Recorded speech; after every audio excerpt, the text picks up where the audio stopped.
The Lotus Sutra, Chapter 23, Ancient Accounts of Bodhisattva by Sayaraja. Thereupon, Bodhisattva Naksatra Raja Samkusum Hitabhijna addressed the Buddha, saying, O Bhagavat, why does Bodhisattva by Sayaraja wander in this Saha world? O Bhagavat, this Bodhisattva by Sayaraja has performed hundreds of thousands of myriads of kotis of nayutas of difficult and arduous practices. Splendid, O Bhagavat, I entreat you to explain it even a little, so that all the devas, nagas, yaksas, gandharvas, asuras, garudas, kimnaras, maharagas, humans and non-humans, and also the assemblies of the bodhisattvas who have come from the other lands, and these shravakas will rejoice on hearing it. Then the Buddha spoke to Bodhisattva Naksatra Raja Samku Sumitabhijna, saying, In the remote past, beyond kalpas as immeasurable as the sands of the Ganges River, there was a Buddha called Chandra Surya Vimala Prabha Sasri, an arhat, completely enlightened, perfect in knowledge and conduct, well-departed, knower of the world, unsurpassed, tamer of humans, teacher of devas and humans, Buddha Bhagavat. With this Buddha were 80 kotis of great bodhisattva mahasattvas, and an assembly of great shravakas, as many as the sands of 72 Ganges rivers.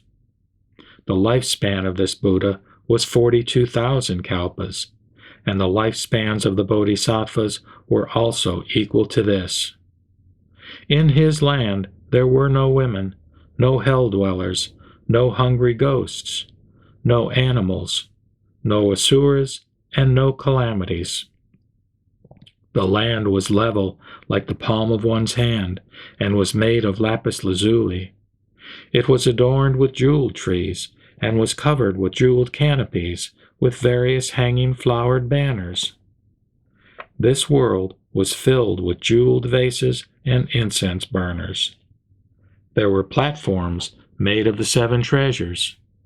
For each tree there was a platform, and each tree stood away from the platform a distance of no more than a bow shot. All the bodhisattvas and shravakas sat under these jeweled trees. On the top of every jeweled platform were hundreds of kotis of devas who played divine music and sang in praise and homage to the Buddha.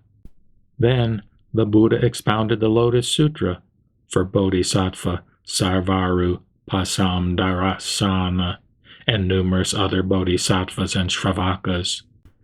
Bodhisattva Sarvaru Pasamdarasana devoted himself entirely to severe practices. Following the teachings of the Buddha, Chandra Surya Vimala Prabha Sasri, he strove and wandered up and down in the single-minded search for enlightenment for a full 12,000 years, and he attained the samadhi called Savaru Pasamdarasana. After having attained this samadhi, he rejoiced a great deal and thought thus, I have attained the samadhi called Savaru Pasamdarasana entirely because of the power I attained through hearing the Lotus Sutra. I will now pay homage to the Buddha Chandra Surya Vimala Prabha Sasri and the Lotus Sutra. Immediately after he had entered this samadhi, Mandarava and great Mandarava flowers, and finely powdered, solid and black sandalwood, fell from the sky, filling the air like clouds and raining down upon the earth. It also rained the perfume of sandalwood from the inner seacoast of Mount Sumeru. With this quantity of perfume, 6 drams of which equal the worth of this Saha world, he paid homage to the Buddha. Having paid homage to the Buddha, he emerged from samadhi and thought this, I have paid homage to the Buddha using my transcendent power. This is, however, by no means equal to the tribute of offering my body. For a full 1,200 years he inhaled the fragrance of sandalwood, olibanum, frankincense, clove, aloes wood, and glue trees, and drank the fragrant oil of kampaka flowers. He then anointed his body with scented ointment. In the presence of the Buddha, Chandra, Surya, Vimala, Prabha, Sasri, he covered his body with a divine jeweled garment and with the fragrant oil. Through his transcendent power and vows, he set his body alight, which illuminated worlds equal in number to the sands of 80 kotis of Ganges rivers. At the same time, all the Buddhas in these worlds praised him, saying, quote, "Splendid, splendid, O son of a virtuous family." This is the true perseverance. This is called the true Dharma offering to the Tathagata. It stands no comparison, even if one were to pay tribute with flowers, perfumes, necklaces, burning incense, scented powders, ointments, divine silk banners, canopies, perfumes of sandalwood from the inner seacoast of Mount Sumeru, and various other things like this. It stands no comparison, even if one were to offer one's kingdom, or wife and children. O son of a virtuous family, this is the supreme offering. This is the highest and best of all offerings, because you offer the Dharma to the Tathagatas. Having spoken these words, all became silent. His body was alight for 1,200 years. After this period passed, his body burned out. Because he had paid tribute to the Dharma like this, Bodhisattva Sarvarupasam Dharasana was reborn after his death in the land of the Buddha, Chandra, Surya, Vimala, Prabha, Sasri. He was born spontaneously, sitting cross-legged in the house of King Vimaladatta. Then he immediately spoke these verses for the sake of his father, saying, "O great king, you should now know that I, in an instant, attained the samadhi called Sarvarupasamdarasana in the place where I wandered, and, practicing with enthusiasm and perseverance, I set aside this, my beloved body.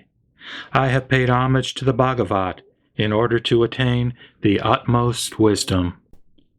After having spoken these verses, he addressed his father, saying, "The Buddha Chandra, Surya, Vimala, Prabha, Sasri is now in this world.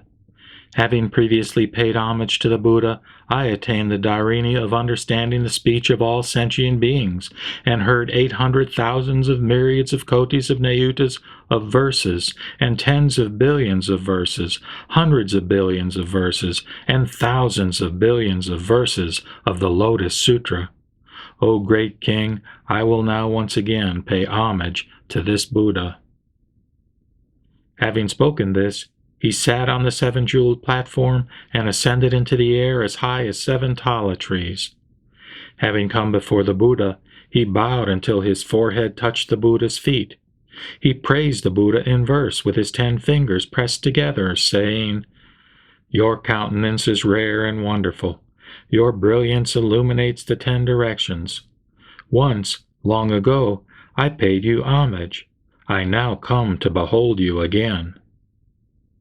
Thereupon, Bodhisattva Sarvarupasam Dharasana, having spoken this verse, addressed the Buddha, saying, "O Bhagavat, the Bhagavat is yet in this world."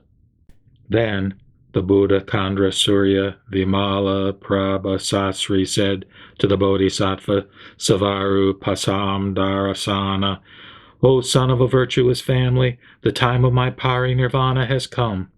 The time of my extinction has come. I ask you now to prepare my bed. I will enter parinirvana tonight." The Buddha again said to Bodhisattva Sarvarupasam Dharasana, "O son of a virtuous family, I entrust you with the Buddha Dharma, and all the Bodhisattvas and great Shravakas, as well as the Dharma, for highest complete enlightenment. I will also entrust you with the 7-jeweled world, all the jeweled trees, jeweled platforms, and the devas who are my servants in the great manifold cosmos. After my parinirvana, I will also entrust you with all my relics. You should distribute them far and wide and pay them homage. You should also erect a great many thousands of stupas. Having addressed Bodhisattva Sarvarupasamdarasana in this way, the Buddha Chandra Surya Vimala Prabha Sasri entered parinirvana in the last watch of that night. Thereupon, having seen the Buddha's parinirvana, Bodhisattva Sarvarupasamdarasana was grieved and saddened, and longed and yearned for the Buddha. Having prepared a pyre with sandalwood from the inner seacoast of Mount Sumeru, he cremated the Buddha's body in homage. After the fire had gone out, he collected all the relics. He had 84,000 jeweled urns made, and erected 84,000 stupas as high as 3 worlds. They were adorned with poles from which hung all kinds of banners and canopies and various kinds of jeweled bells. Then Bodhisattva Sarvarupasamdarasana thought this: although I have paid tribute in this way, I am not yet satisfied. I will now further pay homage to the relics. And then he spoke to all the great assemblies of bodhisattvas, great Shravakas, Devas, Nagas, and Yaksas, saying, "You should pay full attention. I will now pay homage to the relics of the Buddha Chandra Surya Vimala Prabha Sasri." Having said these words, he made an offering before the 84,000 stupas by burning his arms adorned with hundreds of merits for 72,000 years. He thus made innumerable Shravakas and immeasurable, incalculable people set forth toward the highest complete enlightenment. All of them were made to dwell in the samadhi called Sarvarupasamdarasana. At that time, all the bodhisattvas, devas, humans, and asuras saw that his arms were missing and became grieved and distressed. They said, "This bodhisattva, Sarvarupasamdarasana, is our teacher. He has led and inspired us. He has now burned his arms, and his body is deformed." Then Bodhisattva Sarvarupasamdarasana made a vow and said to the great assembly, "I have abandoned both my arms, and I shall definitely attain the golden body of the Buddha. If this is true and not false, then may both arms be restored as before." Because this bodhisattva was endowed with profound merit and wisdom, after he had made this vow, his arms recovered spontaneously. At that very time, the great manifold cosmos quaked in 6 ways. It rained jeweled flowers from the heavens, and all the devas and humans experienced an unprecedented marvel. Then the Buddha addressed Bodhisattva Naksatrarya Jasam Kusumita Bijna, saying, "What do you think about this? Is Bodhisattva Sarvarupasamdarasana someone unknown to you? He is none other than this Bodhisattva Basayaraja. He undertook the practice of giving by abandoning his body immeasurable hundreds of thousands of myriads of kotis of nayutas of times in this way. All Naksatraryaja Samkusumita Bijna. If there is anyone who sets forth and wishes to attain highest complete enlightenment, he should pay homage to the stupas of the Buddha by burning either a finger or a toe. He is superior to those who pay homage by giving their countries and cities, their wives and children, or the mountains, forests, rivers, ponds, and many other rare treasures.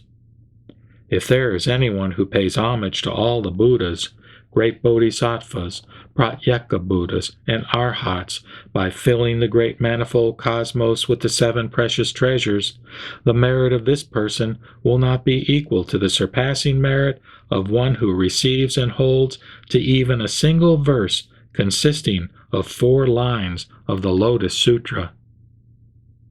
O Naksatrarya Jasam Kusumita Bijna, just as the ocean is the greatest of streams and rivers and of all waters, this Lotus Sutra is the most profound of the sutras taught by the Tathagatas.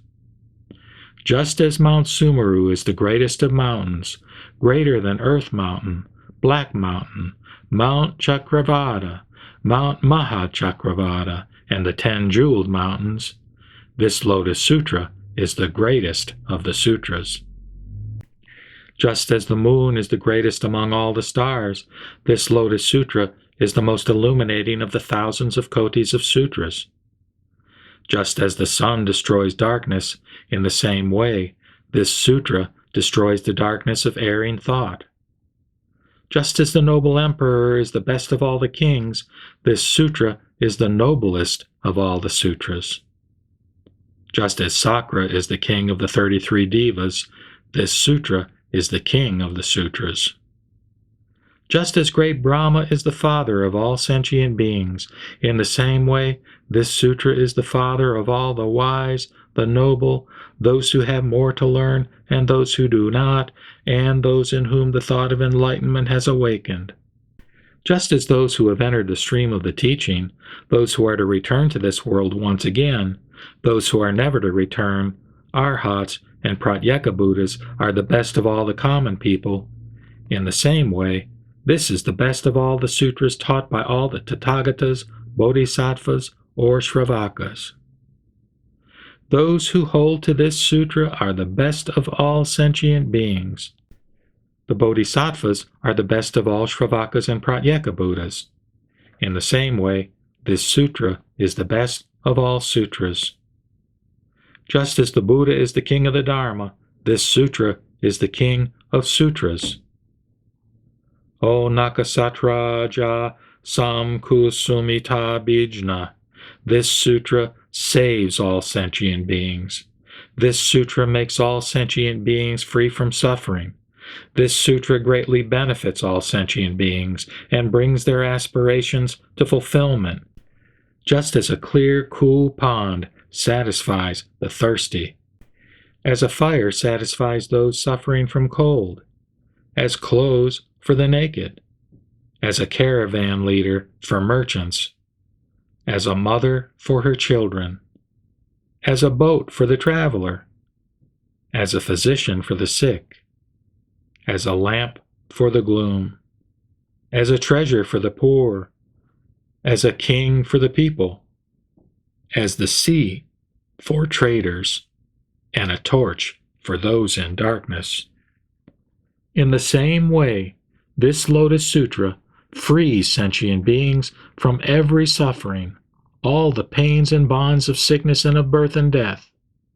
If there is anyone who hears this sutra, copies it, or moves others to copy it, their merit will be limitless, even if it is measured through the Buddha's wisdom. If there is anyone who copies it and pays it tribute with flowers, perfumes, necklaces, burning incense, scented powders, fragrant ornaments, banners, canopies, clothes, various kinds of ghee lamps, oil lamps, fragrant oil lamps, lamps of oil made from Kampaka, Sumanas, Patala, Varsika, and Navamalika trees, that person's merit will also be immeasurable. O Naksatraraja Samkusumita Bijna, if there is anyone who hears this chapter, called Ancient Accounts of Bodhisattva by Sayaraja, they will attain immeasurable and limitless merit. If there is any woman who hears and holds this chapter, called Ancient Accounts of Bodhisattva by Sayaraja, she will never be reborn with a female body. If there is any woman 500 years after the parinirvana of the Tathagata who hears this sutra and practices according to the teaching, she will immediately reach the dwelling of the Buddha Amitayus in the Sukhavati world, surrounded by great bodhisattvas, and will be born on a jeweled seat in a lotus flower. Never again troubled by the three poisons of greed, anger, or ignorance, by arrogance or jealousy, he will attain the bodhisattva's transcendent powers and the acceptance of the non-origination of all dharmas. After attaining this acceptance, his faculty of sight will be pure, and with this pure eye faculty he will see all the Buddha Tathagatas, equal in number to the sands of 72 million kotis of Nayutas of Ganges rivers. At that time, all the Buddhas will praise him from afar, saying, "Splendid, splendid, son of a virtuous family, you have preserved, recited, and contemplated this sutra from the teachings of the Buddha Sakyamuni and taught it to others. The merit you have obtained is immeasurable and limitless. Even fire cannot burn it. Even water cannot wash it away. Even thousands of Buddhas cannot give a complete description of your merit. You have already destroyed the Maras. You have already conquered the armies of birth and death. You have defeated all enemies. O son of a virtuous family, hundreds of thousands of Buddhas together protect you with their transcendent powers. There is no one equal to you among the devas and humans of the entire world." With the exception of the Tathagata, the wisdom and meditation of all Shravakas, Pratyeka Buddhas, and Bodhisattvas can never equal yours. O Naksatraraja Samku Sumita Bijna, such is the power of the merit and wisdom that this Bodhisattva has perfected. If there is anyone who hears this chapter called Ancient Accounts of Bodhisattva by Sayaraja, rejoices in it, and praises it well, in his present life he will always exhale the fragrance of blue lotus flowers from his mouth, and will always emit the fragrance of the sandalwood on Mount Oxhead from his pores. The benefits of the qualities he has obtained are just as mentioned above. For this reason, O Naksataraja Samku Sumita Bijna, I will entrust you with this chapter called Ancient Accounts of Bodhisattva by Sayaraja. During the period of 500 years after my parinirvana, you must spread it far and wide in Jambuvaipa and not allow it to be destroyed. You must not give Mara and his men, or the devas, nagas, yaksas, and kumbanda demons any chance of destroying it. O Naksatrara Jasam Kusumita Bijna, you should protect this sutra with your transcendent power. Why is this? Because this sutra is good medicine for the ills of the people of Jambudvaipa. If there is any sick person who hears this sutra, his illness will disappear, and he will neither die nor grow old.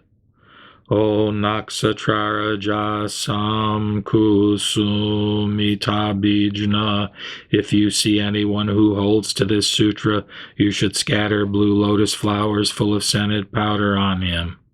After scattering them, you should think this: this man will before long destroy the army of Mara, sitting on the grass-covered terrace of enlightenment.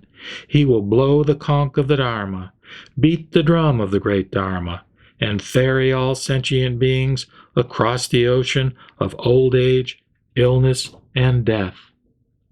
Therefore, if those seeking the Buddha path see those who hold to this sutra, the thought of respect should awaken in them. When this chapter, called Ancient Accounts of Bodhisattva by Sayaraja, was being taught, 84,000 bodhisattvas attained the dharini of understanding the speech of all sentient beings.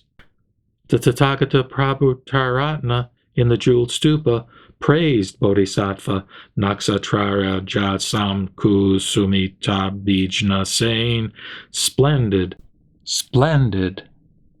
O Naksatrara Jasam Kusumita Bijna, you have attained marvelous merit, for you have questioned the Buddha Sakyamuni about these things and benefited all of the immeasurable numbers of sentient beings.